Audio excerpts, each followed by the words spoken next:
Hello friends, आज आपण बनवूया शेवयांची खीर. एका मोठ्या कढईमध्ये आपण घालूया 2 चम्मच साजूक तूप आणि त्याच्यामध्ये 1 वाटी शेवया छान गोल्डन ब्राऊन होईन तोपर्यंत भाजून घेऊया.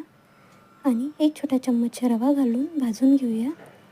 आणि अर्धा लिटर उकळी आलेले दूध टाकून छान आपण उकळी येईन तोपर्यंत गरम करून घेऊया. आणि त्याच्यामध्ये घालूया 1 वाटी चवीनुसार साखर छान खिरीमध्ये विरघळेल इतकी उकळी येऊ द्यायची.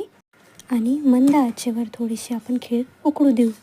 आता आपण दुसऱ्या गॅसवर बनवूया ड्रायफ्रूटची फोडणी. त्यासाठी थोडेसे ड्रायफ्रूट घेऊन एका पॅनमध्ये 1 छोटा चम्मच तूप घालून